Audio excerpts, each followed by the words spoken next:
Doctor B.R.. Ambedkar భారతదేశానికి చెందిన ప్రముఖ నాయకుడు, న్యాయవాది, ఆర్థికవేత్త మరియు సామాజిక సంస్కర్త. ఆయనను భారత రాజ్యాంగ నిర్మాత గా పిలుస్తారు. జననం విద్య.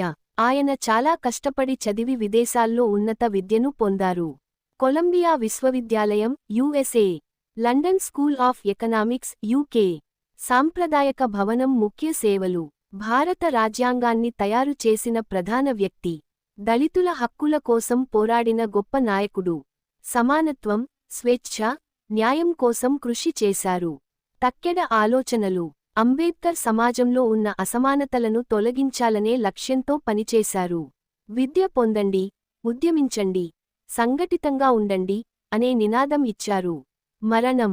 ఆయన 1956 డిసెంబర్ 6న మరణించారు. మెరిసే నక్షత్రం ముగింపు. డాక్టర్ అంబేద్కర్ జీవితమే మనకు ప్రేరణ. ఆయన చూపిన మార్గంలో నడిస్తే సమానమైన సమాజాన్ని నిర్మించవచ్చు. అంబేద్కర్ 1891